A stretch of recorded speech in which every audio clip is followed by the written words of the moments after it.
Hello everyone, मैं भूपेंद्र। यहाँ पर आज फिजिक्स के लेक्चर में हम जिस टॉपिक की चर्चा करने वाले हैं वो है गुरुत्वाकर्षण। आज के पूरे वीडियो लेक्चर में हम गुरुत्वाकर्षण और इसके साथ पलायन वेग की हम चर्चा करने वाले हैं। तो खैर पलायन वेग तो बहुत छोटा टॉपिक है। आज के पूरे वीडियो लेक्चर में हम गुरुत्वाकर्षण, इससे संबंधित जो भी रूल्स एंड रेगुलेशन, जितनी सारी चीज़ें हैं वो आज हम अच्छे से और डिटेल में पढ़ने वाले हैं। लास्ट वीडियो लेक्चर में हमने बल पढ़ा था और वहाँ पर मैंने आपसे कहा था कि गुरुत्वाकर्षण थोड़ा बड़ा टॉपिक है, तो इसके लिए मैं बाकायदा एक सेपरेट वीडियो लेके आऊँगा। तो उसी को लेकर ये वीडियो है हमारा। देन इसके पहले हम अभिकेंद्री बल, अपकेंद्री बल, बल आघूर्ण और गुरुत्व केंद्र, ये चार छोटे छोटे टॉपिक लास्ट वीडियो लेक्चर में कवर करें और आई होप आप उन्हें अच्छे से समझ पाए होंगे। तो गुरुत्वाकर्षण बचपन से आप सुनते आ रहे होंगे, लेकिन आज आपके मन में बहुत सारे जो डाउट चलते हो गुरुत्वाकर्षण को लेकर या कुछ संशय हो, और बहुत सारी नई चीज़ें आपको आज के वीडियो में जानने को मिलेगी। चलिए तो फिर शुरुआत करते हैं हम आज के वीडियो लेक्चर की। और सबसे पहले यही कि गुरुत्वाकर्षण का नियम दिया किसने था, तो ये जो महोदय हैं, इन महोदय का नाम है न्यूटन।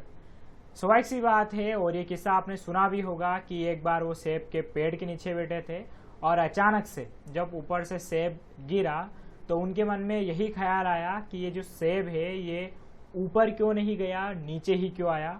और फिर धीरे धीरे न्यूटन की ये जो खोज है काफ़ी बड़ी साबित हुई, और देखते हुए देखते सिर्फ इस एप्पल के कमाल ने बहुत सारे फॉर्मूला, और या यूं कहें हम कि आधी फिजिक्स को कंप्लीट कर दिया। तो न्यूटन का नाम फिजिक्स में बहुत सारी बार आता है और फिजिक्स के जनक भी कहे जाते हैं न्यूटन। तो न्यूटन के गति के 3 नियम हम पहले पढ़ चुके हैं, और आज हम समझेंगे अच्छे से गुरुत्वाकर्षण नियम यानी कि ग्रेविटेशन को। तो आज आपको बहुत सारी नई चीज़ें भी यहाँ पर जानने को मिलेगी, सो बने रहिए मेरे साथ में। अब सबसे पहले यही क्वेश्चंस कि न्यूटन का गुरुत्वाकर्षण नियम क्या कहता है, तो इसे हम पढ़ लेते हैं पहले। देखिए, गुरुत्वाकर्षण नियम जो है वो ये कहता है कि ब्रह्मांड में किन्हीं भी दो पिंडों के मध्य लगने वाला आकर्षण बल क्या कहलाता है, गुरुत्वाकर्षण कहलाता है। ठीक है, तो यहाँ पर सबसे मेन चीज है कि गुरुत्वाकर्षण सिर्फ और सिर्फ पृथ्वी से संबंधित नहीं है। अगर मैं आपसे कहूँ कि पृथ्वी पर कोई भी चीज नीचे गिर रही है तो गुरुत्वाकर्षण के कारण है, तो उसका जवाब होगा नहीं, उसको कुछ और हम कहेंगे। आप पृथ्वी पर जो खिंचाव होता है उसको हम क्या कहेंगे वो इस वीडियो में आगे समझेंगे। लेकिन गुरुत्वाकर्षण किसे कहते हैं, तो ब्रह्मांड में किन्हीं भी दो पिंडों के मध्य लगने वाला आकर्षण बल। हाँ, ऐसा नहीं है कि आप किसी लड़की या लड़के को देख के अट्रैक्ट होते हो तो उसमें भी आप गुरुत्वाकर्षण लगा दे, हालांकि वो तो हार्मोनिकल इफेक्ट है जिसे हम केमिस्ट्री में पढ़ेंगे। खैर, आते हैं हम फिजिक्स पे। लेकिन अब इसे हम साबित कैसे करेंगे, तो इसे हम थोड़ा सा यहाँ पर अच्छे से समझ लेते हैं। मान लेते हैं कि कोई भी जो ब्रह्मांड में अगर कोई भी दो वस्तु हैं तो उनके बीच में अगर ये जो दूरी होगी, ठीक है, तो आप देख रहे होंगे कि ये दो वस्तुएं क्या कर रही, आसपास आ रही है, या इनके मध्य क्या हो रहा है, इस तरफ से इधर फोर्स लग रहा है, इस तरफ से इधर फोर्स लग रहा है, और इसी फोर्स को हम क्या कहेंगे यहाँ पर, गुरुत्वाकर्षण बल कहेंगे। तो सिंपल सा है कि ब्रह्मांड में किन्हीं भी दो पिंडों के मध्य लगने वाला आकर्षण बल क्या है, गुरुत्वाकर्षण कहलाता है। तो इसके लिए एक खासकर चीजें आप ध्यान रखें कि पूरे ब्रह्मांड में चाहे तारे हो, चाहे पृथ्वी हो, चाहे कोई से भी सौर मंडल के सारे 8 ग्रह हो, सारे चीजों के मध्य कुछ ना कुछ आकर्षण जरूर लगता है। एक चीज और मैं आपको इसको लेकर सरल भाषा में समझाता हूँ कि इसमें यह भी देखा गया है कि मान लेते हैं ना, आप अगर कोई एक चादर लेते हैं, ठीक है, और उस चादर में बीच में बड़ा सा पत्थर रख दीजिए, चादर को 4 लोग अच्छे से इधर कोने से पकड़ लीजिए और बीच में थोड़ा सा बड़ा पत्थर रखिए। फिर अगर आप यहाँ पर कोने पर कोई भी छोटा पत्थर रखेंगे तो पत्थर क्या होगा, धीरे धीरे खिसकते हुए इस बड़े पिंड के या बड़े पत्थर के पास में चला जाएगा। तो गुरुत्वाकर्षण को भी कुछ इसी प्रकार डिफाइन किया गया है कि जो भी ब्रह्मांड में बड़े द्रव्यमान या ज्यादा द्रव्यमान वाली वस्तु हैं वो ज्यादा आकर्षण उत्पन्न करती है। अब वो आकर्षण किस प्रकार से होता है वो हम समझते हैं आगे। तो पहली बात तो ये कि गुरुत्वाकर्षण के लिए जो एक परिभाषा है वो क्या होगी कि ब्रह्मांड के किन्हीं भी दो पिंडों के मध्य लगने वाला आकर्षण बल गुरुत्वाकर्षण कहलाता है। लेकिन इसका अगर हम फॉर्मूला देखें, क्योंकि बिना किसी फॉर्मूले के या प्रूफ के साथ में कोई भी चीज़ सिद्ध नहीं की जा सकती है, तो यहाँ पर इसका फॉर्मूला क्या होगा कि किन्हीं भी दो पिंडों के बीच कार्य करने वाला आकर्षण बल पिंडों के द्रव्यमानों के गुणनफल के अनुक्रमानुपाती तथा उनकी बीच की दूरी के वर्ग के व्युत्क्रमानुपाती होता है। खैर, हो सकता है ये लाइन आपको भारी पड़े, लेकिन मैं आपको समझाऊंगा सरल शब्दों में, और ये जो टर्म्स है हो सकता है अनुक्रमानुपाती और व्युत्क्रमानुपाती भी आपको समझ में ना आता हो। पहले हम एग्जाम्पल देख लेते हैं कि ऐसा कैसे होगा। मान लेते हैं कि ब्रह्मांड का कोई पिंड ये एक है, ठीक है, और दूसरा पिंड ये है, और जो m1 m2 आपको दिखाई दे रहे हैं ये इन पिंड के क्या है, द्रव्यमान यानी कि मास है। अब यहाँ पर इस पिंड से इस तरफ आकर्षण बल लगता है और दूसरे पिंड से इस तरफ आकर्षण बल लगता है। यहाँ पर हम मान लेते हैं कि इन दोनों पिंडों के बीच की दूरी जो है वो कितनी है, r है। एक चीज और बता दूं कि दूरी जो है वो जो सेंटर होता है वहां से मापी जाएगी, ठीक है। ऐसा नहीं कि आप इसको यहाँ से मापें, क्योंकि किसी भी वस्तु का द्रव्यमान उसके केंद्र में केंद्रित होता है। तो यहाँ पर अब हम चलते हैं वापस से लाइन की तरफ, उसको मैं आपको समझाता हूँ। तो क्या लिखा है यहाँ पर, द्रव्यमानों के गुणनफल। तो द्रव्यमान कौन कौन से, m1 m2, ठीक है। अब मैं आपको दिखाता हूँ फॉर्मूला कुछ ऐसा बनेगा। फॉर्मूला बनेगा, ये तो हो गया आपका गुरुत्वाकर्षण बल। अब यहाँ पर जो लाइन लिखी वो क्या, कि द्रव्यमानों के गुणनफल के अनुक्रमानुपाती। तो यहाँ पर m1 m2 m2, ठीक है। अगर हम गुणा ना लिखे तो भी गुणा ही समझा जाएगा, इसके क्या है, अनुक्रमानुपाती। अनुक्रमानुपाती का मतलब कि अगर इधर वाली चीज बढ़ती है तो ये वाली चीज भी बढ़ती है, तो बटे के ऊपर है यानी कि अनुक्रमानुपाती। तथा क्या लिखा है, उनकी बीच की दूरी के वर्ग। तो इनकी बीच की दूरी कितना है, r, ठीक है। वर्ग यानी कि r² के व्युत्क्रमानुपाती। जब भी कोई चीज व्युत्क्रमानुपाती होती है इसका मतलब वो आती है बटे में, यानी कि क्या हो जाएगा, r²। यानी कि अगर मैं ऐसा लिखता हूं कि x, ये वाला सिंबल लगाता हूं मैं यहाँ पर, तो इसे कहेंगे x समानुपाती या अनुक्रमानुपाती y। और अगर मैं ऐसा लिखता हूं x और ऐसा बनाता हूं जिसे हम कहेंगे व्युत्क्रमानुपाती। व्युत्क्रमानुपाती में क्या होता है कि अगर ये चीज बढ़ती है तो ये चीज घटती है, जबकि समानुपाती और अनुक्रमानुपाती दोनों एक होते हैं। इसमें ये चीज बढ़ती है तो ये चीज भी बढ़ती है। मैं आपको एक एग्जाम्पल के थ्रू समझा देता हूं, ऐसा कैसे। फॉर एग्जाम्पल, अगर x बराबर 10/2 है, ठीक है, तो यहाँ पर ये वाली चीज क्या है, व्युत्क्रमानुपाती। बराबर भी लगा देंगे तो भी समझ में आ जाएगा, ठीक है। ये चीज क्या है, व्युत्क्रमानुपाती, ये है अनुक्रमानुपाती। तो यहाँ पर x का मान कितना निकल रहा है, 5 निकल रहा है। आई बात आपको समझ में। लेकिन मैं अब एक काम करता हूं कि x बराबर 10 बटे इस 2 का मान बढ़ाकर यहाँ पर कितना कर देता हूं, 5 कर देता हूं। तो मैंने 2 का मान बढ़ाकर 5 किया, तो अब यहाँ पर कितना आ जाएगा, x बराबर 2। तो आप देखेंगे कि जैसे मैंने इसका मान बढ़ाया तो इसका मान 5 से घटकर कितना आ गया, 2 आ गया। मतलब ये चीज हमेशा याद रखिएगा कि अगर कोई चीज नीचे है और इसका मान बढ़ता है तो ये कंफर्म है कि इसका मान घटेगा इस पूरे इधर वाले का। और अगर ये ऊपर वाले जो दो हैं इनका मान बढ़ेगा तो इधर वाले का मान भी बढ़ेगा। जैसे कि x बराबर मैंने 10 लिखा है, ठीक है। अगर मैं x बराबर 12 लिख दूंगा तो स्वाभाविक सी बात है, ये बढ़ने पर क्या हो रहा है, इस x का मान भी बढ़ ही रहा है। तो ये चीज आपको जरूर ध्यान रखनी पड़ेगी। थोड़ा फिजिक्स है और अगर आपका साइंस बैकग्राउंड ना भी रहा हो तो इस चीज को आप समझने की कोशिश कीजिएगा, चीजें बड़ी आसान सी हैं। लेकिन एक चीज और निकल कर आती है यहाँ पर कि फिजिक्स में हमेशा जब ऐसे सिंबल हटते हैं अनुक्रमानुपाती या समानुपाती, तब उसकी जगह यहाँ पर एक नियतांक आता है। नियतांक मतलब होता है कि वो चीज जो हमेशा फिक्स रहती है। तो जब भी बराबर हटता है तो कुछ ना कुछ नियतांक लगता है, तो यहाँ पर वो नियतांक लगेगा g। तो एक्चुअल में ये फॉर्मूला क्या हो जाएगा, F बराबर g m1 m2 अपान r²। अब ये g क्या है, तो g है गुरुत्वाकर्षण का सार्वत्रिक नियतांक, ये मैं आपको समझाऊंगा। तो मैं आशा करता हूं कि आपको ये चीज अब समझ में आ गई होगी कि गुरुत्वाकर्षण बल किसके बराबर होता है, तो उन दोनों पिंडों के गुणनफल के अनुक्रमानुपाती और उन दोनों पिंडों के बीच की दूरी के वर्ग के व्युत्क्रमानुपाती क्या होता है, आपका गुरुत्वाकर्षण बल होता है।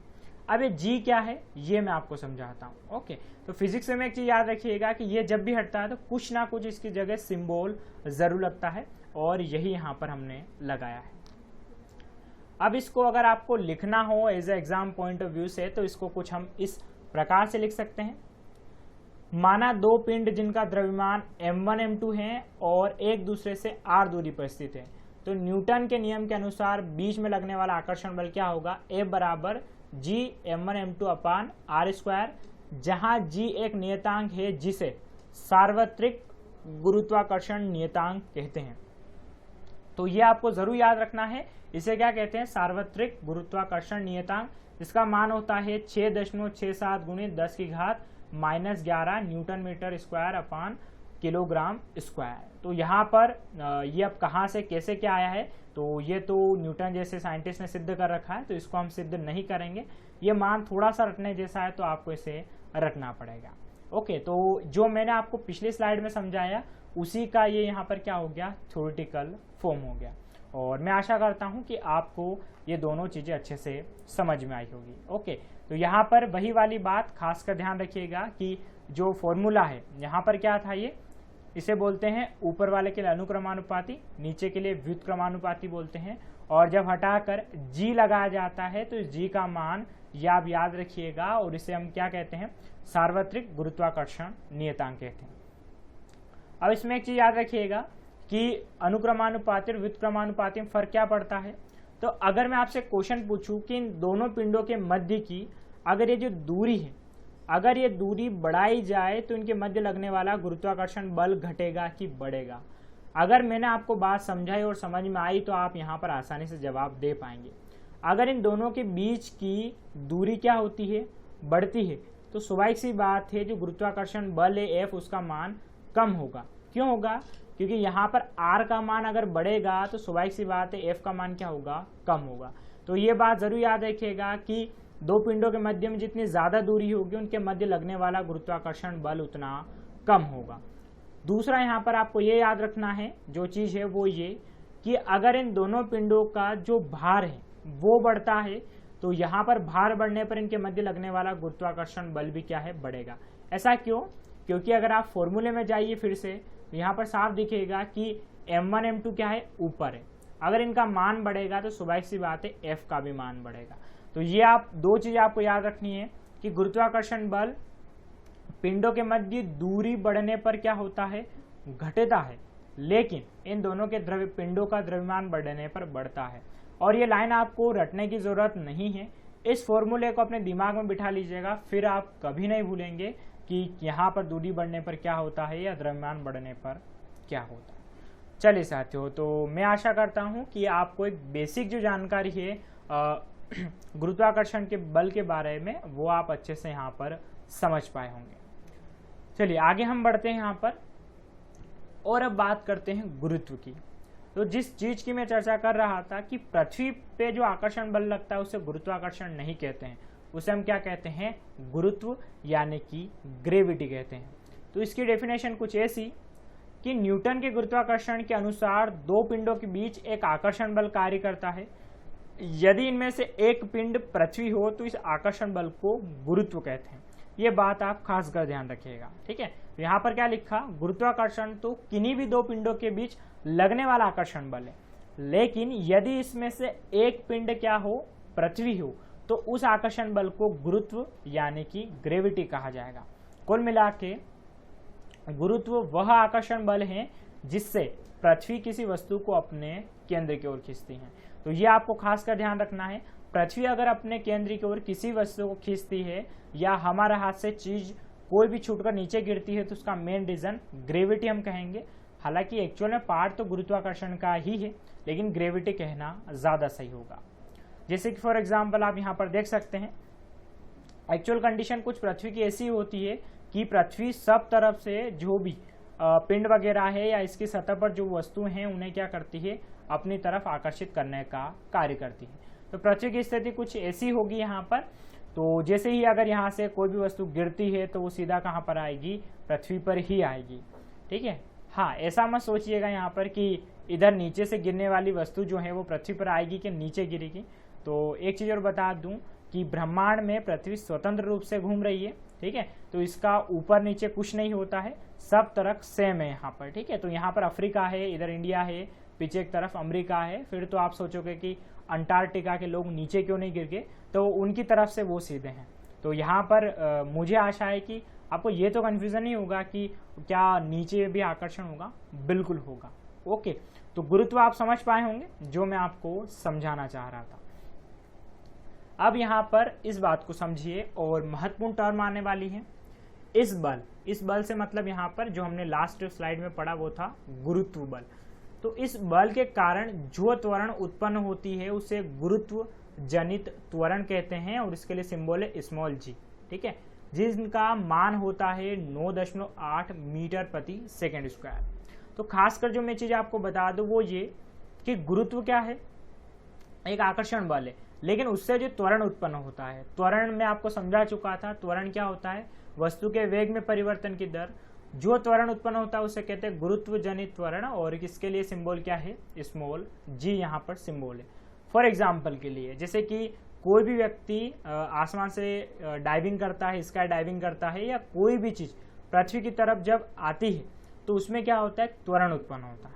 अब त्वरण कैसे उत्पन्न होगा, सिंपल सी बात है कि शुरुआत में उसकी जो स्पीड है वो कम रहेगी, बाद में ज्यादा हो जाएगी। फॉर एग्जाम्पल मान लेते हैं कि ये दो जनाब जो हैं पृथ्वी पर जंप कर रहे हैं एरोप्लेन से, तो स्वाभाविक सी बात है शुरू में इनकी स्पीड जब एरोप्लेन में होंगे जब इनकी स्पीड 0 किलोमीटर प्रति घंटा होगी, लेकिन जैसे जैसे पृथ्वी के निकट आते जाएंगे तब इनकी स्पीड क्या होती, बढ़ती चली जाएगी। हम मान लें कि इनकी स्पीड कितनी थी, 200 किलोमीटर प्रति घंटा थी, लेकिन पृथ्वी के निकट आते आते क्या हो गई, 300 किलोमीटर प्रति घंटा हो गई। तो मैंने आपको त्वरण बताया है, त्वरण क्या होता है, वेग में परिवर्तन। तो यहाँ पर वेग कितना था, 200 किलोमीटर प्रति घंटा था और अब वेग कितना हो चुका है, 300 किलोमीटर प्रति घंटा। यानी कि इसी ही गुरुत्व बल के कारण जो पृथ्वी अपनी ओर आकर्षित कर रही है, इससे इन लोगों के वेग में बिल्कुल परिवर्तन हो रहा है और इसे ही क्या कहेंगे हम, गुरुत्व जनित त्वरण, ठीक है। तो इसके लिए स्मॉल जी का यूज किया जाता है, इस बात को आपको खास में ध्यान रखना है क्योंकि आगे हम इसी के बारे में यहाँ पर चर्चा करने वाले हैं। तो मैं आशा करता हूँ कि आपको ये चीज अच्छे से समझ में आई होगी।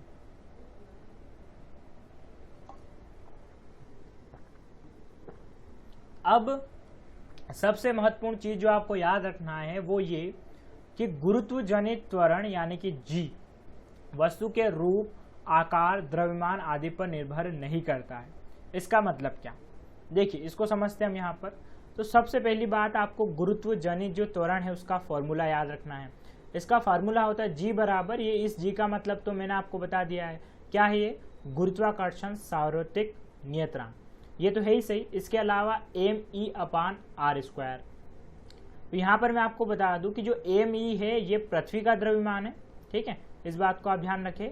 और जो r² है ये पृथ्वी के केंद्र से लगाकर इसकी सतह तक, यानी कि पृथ्वी की जो त्रिज्या है वो है। तो यहाँ पर इस फॉर्मूले में साफ दिख रहा है कि कहीं से कहीं तक ये तो लिखा हुआ ही नहीं कि वस्तु का भी कोई द्रव्यमान होना चाहिए। गुरुत्वाकर्षण में 2 पिंड थे, लेकिन आप एक बात समझ रहे होंगे कि गुरुत्व जनित जो त्वरण है उसमें वस्तु का द्रव्यमान कोई मायने नहीं रखता, मायने रखता सिर्फ और सिर्फ पृथ्वी का द्रव्यमान और पृथ्वी की त्रिज्या। तो यहाँ पर साफ बात लिखी कि रूप, आकार, द्रव्यमान आदि पर निर्भर नहीं करता है।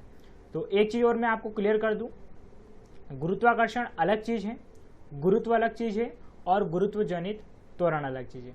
मैं एक बार उनकी डेफिनेशन आपको सुना देता हूँ। गुरुत्वाकर्षण मतलब ब्रह्मांड के किन्हीं भी 2 पिंडों के मध्य लगने वाला आकर्षण बल होता है, ठीक है। तो ये क्या कहलाता है, गुरुत्वाकर्षण कहलाता है। लेकिन यदि उन 2 पिंडों में से एक पिंड पृथ्वी हो तो वह बल क्या कहलाएगा, गुरुत्व कहलाएगा। लेकिन इस गुरुत्व से वस्तु के वेग में जो त्वरण उत्पन्न होता है उसे हम क्या कहेंगे, गुरुत्व जनित त्वरण कहेंगे। तो इन तीनों में आपको बिल्कुल कंफ्यूज होने की कोई जरूरत नहीं है, तीनों पॉइंट अलग अलग हैं और ज्यादातर बात पृथ्वी पर इसी के संदर्भ में की जाएगी, ना कि इसके संदर्भ में। अब अगर आपके मन में फिर भी शंका चल रही हो कि जो जी का मान है वो किस प्रकार निर्भर नहीं करता है, तो मैं आपको एक एग्जाम्पल दे देता हूँ। और ये एग्जाम्पल बाकायदा जो गैलीलियो महोदय हैं उन्होंने पीसा की मीनार से किया भी था।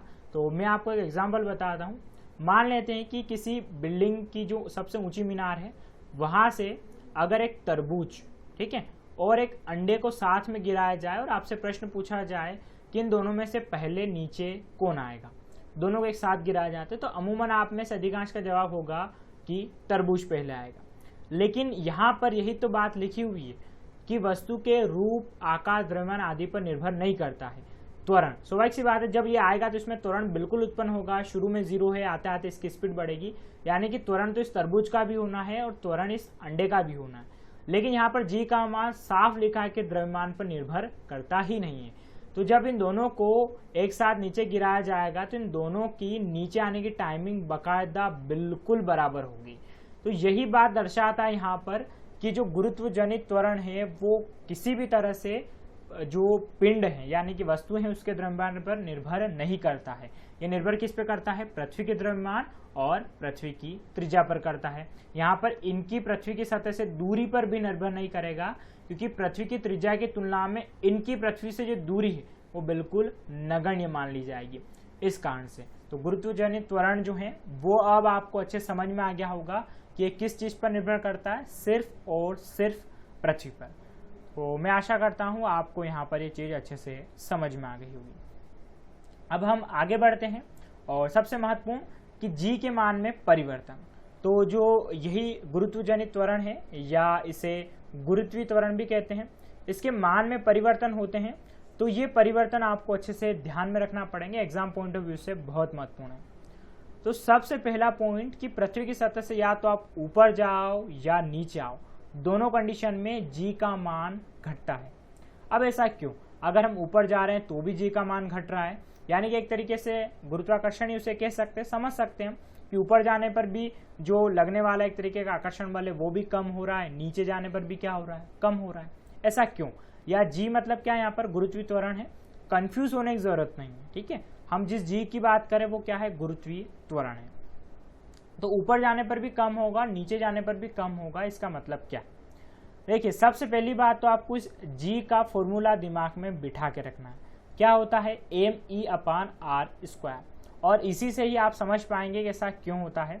अब ध्यान से समझिए, ये पृथ्वी है, ठीक है, और यहाँ से यहाँ तक इसकी क्या है? ये त्रिज्या है।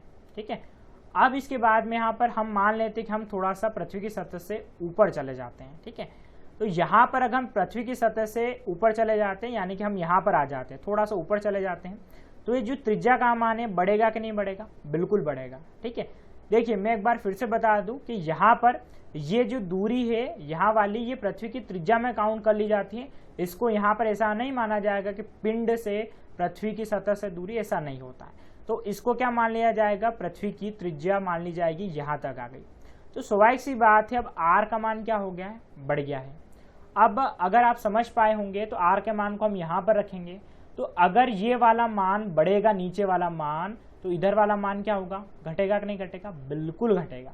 मैंने अभी आपको बताया कि अगर यहाँ वाला मान जो अगर बढ़ता है तो इधर वाला मान क्या होगा? घटेगा, यानी कि जो जी का मान है वो घटेगा। तो कुल मिला के आप पृथ्वी की सतह से जितना ऊपर जाएंगे जो जी का मान है वो क्या होता चला जाएगा? घटता चला जाएगा। लेकिन एक बात हमेशा याद रखें, ये शून्य कभी नहीं होता है। इस बात को अपने दिमाग में बिठा के चले कि पृथ्वी से ब्रह्मांड का कोई सा पिंड, चाहे वो कितनी भी दूरी पर हो, वो जो लगने वाला बीच में एक तरह का आकर्षण बल के लीजिए आप या गुरुत्वीय त्वरण के लीजिए, वो कभी भी शून्य नहीं होता है। ओके, तो गुरुत्वीय त्वरण का कनेक्शन भी एक प्रकार से ग्रेविटी से ही है, तो इस प्रकार को हम उसके संदर्भ में भी लेके चलेंगे। आप कहेंगे सर कभी तो आप गुरुत्वीय त्वरण कह रहे हो, फिर कभी आप गुरुत्वाकर्षण बल कह रहे हो, हमें कंफ्यूज को कर रहे हो। तो वही वाली बात कर रहा हूँ, गुरुत्वीय त्वरण भी एक प्रकार से उसी पर निर्भर करता है। तो आशा करता हूँ ये तो आपको समझ में आ गया हो कि ऊपर जाने पर जी का मान घटता है। लेकिन अब बात आती है उल्टी यहाँ पर कि जी का मान अगर नीचे जाएंगे, यानी कि पृथ्वी के अंदर जाएंगे, तो भी कैसे घटेगा। इसको मैं आपको समझाता हूँ, अच्छे समझाता हूँ।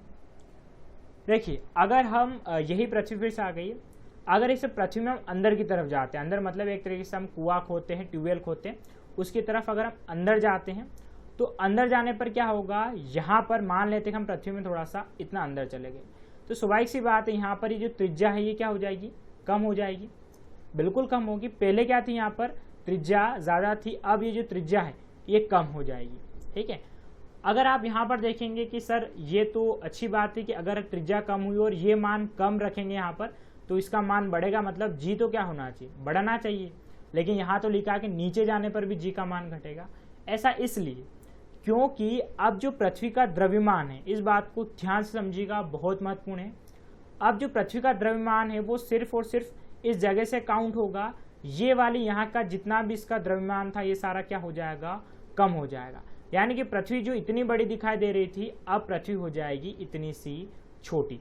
तो इसका मतलब एक तरीके से हम क्या कहेंगे? छोटी नहीं होती, इसे कहते हैं पृथ्वी का जो प्रभावी द्रव्यमान है, जो एक तरीके से गुरुत्वाकर्षण बल में काम करना चाहिए था, वो क्या हो जाएगा, कम हो जाएगा। यानी कि पृथ्वी जो इतनी बड़ी थी अब रह जाएगी इतनी छोटी। इसका मतलब क्या हो रहा है, एम का मान भी कम हो रहा है। अब यहाँ पर आप देखेंगे कि एम का मान भी कम हो रहा है और आर का मान भी कम हो रहा है, लेकिन यहाँ पर जो एम का मान कम होने वाला है वो बहुत ज़्यादा होगा बजाय आर के। बात समझ में आ रही है आपको?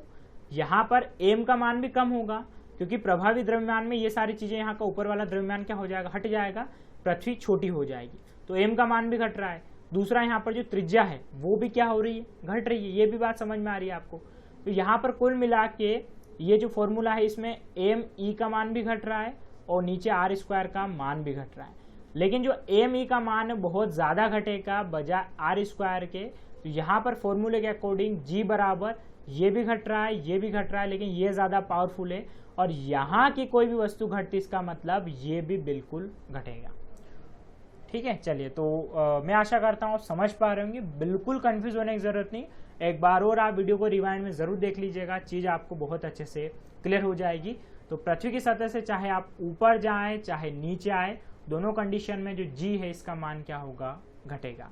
तो जी के मान के परिवर्तन में पहला पॉइंट था, थोड़ा सा क्रिटिकल हो सकता है, लेकिन आप समझने की कोशिश कीजिएगा, थोड़ा अपना समझने का मन भी बनाइएगा, तो आप बिल्कुल इस चीज़ को अच्छे से समझ पाएंगे। नेक्स्ट आता है यहाँ पर अब जी का मान। ठीक है, पहला तो हमने पढ़ लिया है कि ऊपर या नीचे दोनों कंडीशन में कम होता है। दूसरा है कि जी का अधिकतम मान या महत्तम मान पृथ्वी के ध्रुव पर होता है। ठीक है, और जी का न्यूनतम मान पृथ्वी की विषुवत रेखा पर होता है। तो मैं इतनी आशा करता हूँ कि आपको ध्रुव के बारे में पता होगा और विषुवत रेखा के बारे में भी पता होगा कि ये कहाँ स्थित होती है। लेकिन अब ये कैसे अधिकतम और कैसे न्यूनतम होता है, इसके पीछे आपको लॉजिक जानना होगा। तो ये फॉर्मूला आपको हमेशा याद रखना है। सबसे मेन बात देखिए, एक्चुअल में जो पृथ्वी हमें गोल दिखाई देती है, एक्चुअल कंडीशन पृथ्वी ऐसी है नहीं। हमने बचपन से किताबों में पढ़ा है कि पृथ्वी का आकार संतरे जैसा, यानी कि थोड़ा सा चपटा है, और ऐसा है भी सही। ये आप यहाँ पर जो पूरा डॉट डॉट लाइन देख रहे हैं, इस लाइन में पृथ्वी गोल है, लेकिन एक्चुअल कंडीशन में यहाँ से पृथ्वी आप देखेंगे कि थोड़ी सी कुछ ऐसी चपटी दिखाई देती है। इसके पीछे एक कारण है, पृथ्वी की नॉर्थ पोल से साउथ पोल के बीच की जो लंबाई है वो कितनी है, 12,000, यानी कि अंदर की बात कर रहा हूँ। ठीक है, लंबाई ऊपर नहीं, अंदर का जो व्यास है वो कितना है, 12,714 किलोमीटर। ठीक, कहाँ से कहाँ, नॉर्थ पोल से साउथ पोल। ठीक है, दूसरी तरफ यहाँ पर अगर हम विषुवत रेखा की बात करें जो जाती है यहाँ पर, इसके अंदर यहाँ पर इसका जो बीच का व्यास है वो कितना है, 12,756, यानी कि स्वाभाविक सी बात है जो पृथ्वी है वो कुछ इस हिसाब से थोड़ी सी क्या है, चपटी है, यानी कि ये वाली जो लंबाई है अंदर की ज़्यादा है और ये वाली कम। अब यहाँ पर फिर से हम आते हैं ऊपर जो लाइन लिखी हुई इसकी तरफ, यानी कि लाइन क्या कह रही है, फिर से आपको समझा देता हूँ कि महत्तम क्या होता है, पृथ्वी के ध्रुव पर होता है। तो स्वाभाविक सी बात है यहाँ पर जो आर का मान होगा ये क्या होगा, कम होगा, और आर का मान अगर कम होगा यहाँ पर तो स्वाभाविक सी बात है जी का मान बढ़ेगा। और दूसरी तरफ विषुवत रेखा पर यहाँ पर ये लंबाई ज़्यादा है, यानी कि यहाँ पर यहाँ से लगाकर यहाँ तक की त्रिज्या क्या होगी, ज़्यादा होगी, और अगर यहाँ से यहाँ तक की त्रिज्या ज़्यादा होगी तो जी का मान क्या हो जाएगा, न्यूनतम हो जाएगा। समझ पा रहे? चलिए एक और तरीका है, इसको थोड़ा सा मैं 3D डायग्राम में समझाता हूँ। पृथ्वी अंदर से कुछ ऐसी है, तो ध्रुवों की तरफ इसकी त्रिज्या क्या है, ये बात याद रखिएगा। पृथ्वी के केंद्र से ध्रुव की तरफ इसकी त्रिज्या कम है, यानी कि ये वाली जो आपको ब्लैक लाइन दिखाई दे रही, यहाँ से लगाकर यहाँ तक की त्रिज्या कम है, और यहाँ से लगाकर यहाँ तक की, यानी कि केंद्र से लगाकर विषुवत रेखा तक की त्रिज्या इसकी क्या है, ज़्यादा है। तो स्वाभाविक सी बात है आर का मान अगर यहाँ पर ज़्यादा होगा इस कंडीशन में, तो विषुवत रेखा पर जी का मान कम हो जाएगा। फॉर्मूला आप अपने दिमाग में बिठा के रखिए, यहाँ आर का मान कम, यानी कि जी का मान यहाँ पर कम। ठीक है, सॉरी एक बार फिर से बता देता हूँ, कंफ्यूज क्लियर कर देता हूँ एरो के थ्रू। ठीक है, चलिए ध्यान समझिए, यहाँ पर आर का मान ज़्यादा होगा विषुवत रेखा पर, तो जी का मान कम होगा पहली टर्म से। दूसरा, अगर ध्रुवों पर यहाँ पर आर का मान कम है तो जी का मान अधिकतम होगा। ठीक है, तो इस बात को, इस फॉर्मूले का आपको अच्छे से दिमाग में बिठा के रखना है, तो ये दोनों चीज़ें भी आपको क्या होगा, अच्छे से यहाँ पर क्लियर हो जाएगी। चलिए आशा करता हूँ आपको समझ में आया होगा। अब बढ़ते हैं आगे। नेक्स्ट ये है कि पृथ्वी के घूर्णन गति बढ़ने पर जी का मान कम हो जाता है और पृथ्वी की घूर्णन गति घटने पर जी का मान बढ़ जाता है। यानी कि अगर पृथ्वी बहुत ज़्यादा तेजी से घूमेगी तो जो जी का मान है वो क्या हो जाएगा, कम हो जाएगा। और अगर पृथ्वी की घूर्णन गति घटती है तो जी का मान अधिकतम हो जाएगा। ठीक है, तो इसके पीछे पृथ्वी के जो अंदरूनी कारक है वो जिम्मेदार है। और दूसरा है कि जब ये ज़्यादा तेजी से घूमेगा तो वेग में परिवर्तन बहुत ही ज़्यादा होने लग जाएगा, और ऐसी कंडीशन में क्या होगा कि जो चीज़ें हैं वो अपने आप ही ऊपर उठने लग जाएगी। स्वाभाविक सी बात है, बचपन में आपने कभी फूंदी पटाखा खेला होगा, दो दोस्त हाथ पकड़ कर जोर जोर से घूम रहे और स्पीड ज़्यादा होने लगती है तो हाथ अपने आप छूटने लगते हैं। तो ये एज ए लॉजिकल कंडीशन पृथ्वी के ऊपर भी लागू होती है। तो एक बार फिर से जी का मान क्या होगा यहाँ पर, किस कंडीशन में कम हो जाएगा, जब घूर्णन गति बढ़ जाएगी। और इसके लिए ये भी कहा जाता है ऐसी कंडीशन में, ठीक है, कि यदि पृथ्वी अपनी वर्तमान कोणीय चाल से 17 गुनी अधिक चाल से घूमने लगे तो भूमध्य रेखा पर रखी हुई वस्तु का भार शून्य हो जाएगा। यानी कि अगर पृथ्वी बहुत ज़्यादा तरीके से राउंड करने लग जाए और अभी जो पृथ्वी की स्पीड है घूमने की, घूर्णन गति की, उससे ज़्यादा 17 गुनी हो जाए तो हम लोग कुछ ऐसे घूमते हुए दिखाई देने लग जाएंगे। कहाँ पर, भूमध्य रेखा पर, क्योंकि भूमध्य रेखा पर तो वैसे ही क्या है, जो जी का मान है कम है और बहुत ज़्यादा घुमाएंगे यानी कि घूर्णन गति बढ़ाएंगे तो जी का मान कम हो जाएगा। और दूसरा अपोजिट क्या है, अगर घूर्णन गति घटती है तो जी का मान बढ़ जाता है, और यहाँ पर होगा फिर कि हमारा भार भी बढ़ जाएगा, क्योंकि हमारा वजन काफ़ी हद तक जो जी है उस पर निर्भर करता है। और भार और द्रव्यमान में फ़र्क होता है, ये मैं आपको आने वाले वीडियो लेक्चर में अच्छे से क्लियर करूंगा। तो आशा करता हूं कि ये जो पांचों पॉइंट है आपको अच्छे समझ में आए होंगे कि जी का मान कहाँ बढ़ता है और कहाँ घटता है। अब अगर जब हम गुरुत्वाकर्षण की बात करें और लिफ्ट वाली कंडीशन ना आए तो फिर ये समझ लीजिए गुरुत्वाकर्षण पढ़ने का कोई मतलब नहीं है। और लिफ्ट में पिंड का भार, ये जो टर्म्स है ये सब जगह यूज होती है, एग्जाम पॉइंट ऑफ व्यू से बहुत महत्वपूर्ण है। तो यहाँ पर मैं आपके लिए लिफ्ट नहीं, आपको इस एग्जाम्पल के थ्रू समझाऊंगा। ये है मेले का झूला, और मुझे आशा है कि आप में से अधिकांश लोग इसमें एक बार तो जरूर बैठे होंगे अपने जीवन में, और हो सकता है ये आपके लिए सबसे डरावना यादगार पल भी रहा होगा। तो इसी के माध्यम से आपको समझाऊंगा कि लिफ्ट वाली कंडीशन कैसे बनती है। सबसे पहला पॉइंट ये कि जब लिफ्ट ऊपर की ओर जाती हुई प्रतीत होती है तो लिफ्ट में स्थित पिंड का भार बढ़ा हुआ प्रतीत होता है।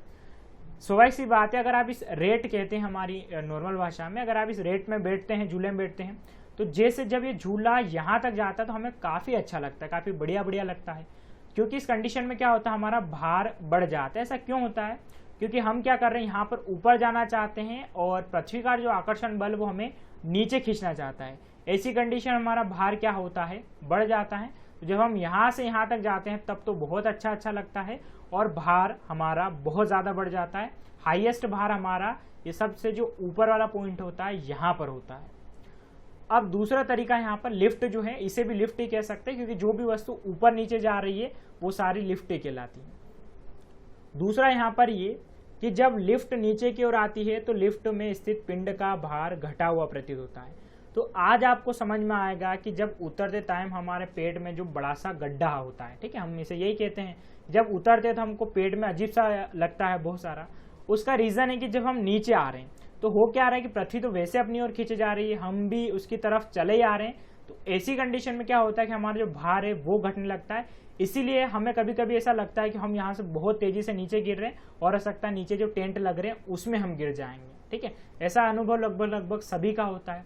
इसके पीछे का रीजन क्या है कि यहाँ पर पृथ्वी भी खींच रही है, हम भी उसकी तरफ जा रहे हैं, तो हमारा भार क्या होता है, न्यूनतम कंडीशन में आ जाता है। और सबसे कम भार हमारा यहाँ पर होता है और सबसे अधिकतम भार हमारा यहाँ पर होता है। चाहे बिल्डिंग के लिफ्ट में भी ऊपर जाएंगे तो भार बढ़ा हुआ हो जाएगा और नीचे की तरफ आएंगे तो भार कम हो जाएगा। तो ये दो पॉइंट आपको बहुत अच्छे से समझ में आए होंगे। अब तीसरा पॉइंट यहाँ पर कि जब लिफ्ट एक समान वेग से ऊपर या नीचे गति करती है तो लिफ्ट में स्थित पिंड के भार में कोई परिवर्तन प्रतीत नहीं होता है। तो स्वाभाविक सी बात है, अगर इस झूले को लेकर चलता हूँ, इस झूले के शुरू के 2 से 3 राउंड में हमें यहाँ से यहाँ आने पर कुछ भी नहीं होता है। उसका रीजन होता है कि शुरुआती वेग ये लगभग बराबर मैनेज करके चलते हैं, लेकिन जब बाद में स्पीड बढ़ाना अपनी शुरू करते हैं तो हमारी हवाएं उड़ने लग जाती हैं। तो यहाँ पर यही कि जब समान वेग से, अगर ये मान लेते हैं 2 किलोमीटर प्रति घंटा की स्पीड से चलता ही रहेगा तो हमें यहाँ पर बिल्कुल भी कोई फर्क नहीं पड़ने वाला है। लेकिन ये करते क्या है कि जब धीरे धीरे इधर की तरफ स्पीड बढ़ना शुरू होती तब जाकर यहाँ पर हमारी हालत खराब होती है। तो ये पॉइंट भी आपको अच्छे से यहाँ पर समझ में आया होगा। इसके अलावा 2 पॉइंट और बचते हैं इसके। चौथा पॉइंट ये कि यदि नीचे उतरते समय लिफ्ट की डोरी टूट जाए तो वह मुक्त पिंड की भांति नीचे गिरती है और ऐसी स्थिति में लिफ्ट में स्थित पिंड का भार शून्य हो जाता है और यही भारहीनता है। शायद आपने मन मूवी देखी हो आमिर खान की, तो उसमें एक सीन आता है कि जब आमिर खान बिल्डिंग से उतर रहे होते हैं तब बिल्डिंग का जो उतरने का वो एक पूरा लिफ्ट जैसा बना होता है मजदूरों का, वो टूट कर नीचे गिर जाता है। या बहुत सारी बार आपने हाथ से भी सुने होंगे कि ये जो झूले हैं ये टूट कर नीचे गिर जाए। आप इमेजिनेशन कीजिए कि आप इस झूले में यहाँ पर हैं और यहाँ आने के बाद आपका झूला दोनों यहाँ से हत्थे निकल जाते हैं और आपका झूला फिर नीचे आना शुरू हो जाता है रेट से अलग। ऐसी कंडीशन में आपका जो पूरा का पूरा भार है पूरा शून्य हो जाएगा, क्योंकि यहाँ पर आप मुक्त अवस्था में आप रेट से बिल्कुल भी नहीं लगे हुए और ऐसी कंडीशन में आपका जो भार है वो क्या हो जाएगा, शून्य हो जाएगा। क्योंकि आप जो पृथ्वी है जो खींच रही है आपको जिस स्पीड से 9.8 मीटर पर सेकेंड की स्पीड से, उसके बराबर आप आना शुरू हो जाएंगे। यानी कि इस बात को समझिए कि अगर हम नीचे आते वक्त 9.8 मीटर पर सेकेंड की स्पीड से आने लग जाए तो हमारे यहाँ पर वजन 0 हो जाएगा। लेकिन फिर मन में प्रश्न कि अगर हम 9.8 मीटर पर सेकेंड की स्पीड से भी ज्यादा स्पीड से नीचे आने लग जाए तो क्या होगा। तो उस कंडीशन में यह होगा कि यदि नीचे उतरते समय लिफ्ट का त्वरण गुरुत्वीय त्वरण से अधिक हो तो लिफ्ट में स्थित पिंड उसकी फर्श से उठकर उसकी छत से ला जगेगा। मतलब समझाता हूं, यहाँ पर थोड़ा सा लिखने में दिक्कत हो गई। मतलब ये कि यहाँ पर होगा क्या कि ये रेट इतनी तेजी से घूमने लग जाए कि इसमें यहाँ इसकी स्पीड 9.8 मीटर पर सेकेंड की स्पीड से ज्यादा गति से घूमने लग जाए। तो ऐसी कंडीशन में इसमें जितने लोग बैठे हो सभी इसकी छत से जाकर टकराने लग जाएंगे। ऐसा होगा क्यों? क्योंकि पृथ्वी जितना खींचना चाहते हैं आप उससे भी ज्यादा स्पीड से दौड़ रहे हैं। इसका मतलब स्वाभाविक सी बात क्या है यहाँ पर कि अब यहाँ पर आप जीरो का तो आपका भार हो गया है और ऐसी कंडीशन में यहाँ पर खींचने वाला पूरा का पूरा जो ग्रेविटी सिस्टम है वो 0 से नीचे चला गया, यानी कि अब आप उड़ने लग जाएंगे। आगे बात आपको समझ में। तो तेजी से क्या होता है जब नीचे आते हैं, या इसका एग्जाम्पल लेना है, काम करिएगा, एक गिलास में सिक्का रखिएगा, ऊपर हाथ रखना और तेजी से गिलास को नीचे ले जाना। यहाँ पर सिक्का आपकी जो हथेली है उससे टकरा जाएगा। तो उसमें रीजन क्या है कि इससे आप ज्यादा गति से तेजी से गिलास को नीचे ले जाएंगे। तो साथियों मैं आपको यहाँ पर थोड़ा ज्यादा डिटेल में समझा रहा हूँ इसलिए कि आपको चीजें जो हैं वो अच्छे से क्लियर हो पाए और मन में आपका थोड़ा सा भी कंफ्यूजन बिल्कुल भी ना हो। अब यहाँ पर आगे बढ़ते हैं और ये पॉइंट तो आप जरूर याद रखिएगा, 9.8 मीटर पर सेकेंड स्क्वायर तो त्वरण की कंडीशन में हो जाएगा। ओके, अब लास्ट आते हैं हम पलायन वेग पर। तो हम गुरुत्वाकर्षण पूरी तरीके से खत्म कर चुके हैं। इससे संबंधित ग्रहों के नियम है तो उसे थोड़ा डिटेल में समझाना पड़ेगा, तो उसके लिए नेक्स्ट वीडियो लेक्चर में आपको क्लियर करूंगा। बात आती है पलायन वेग किसे कहते हैं या एस्केप वेलोसिटी किसे कहते हैं।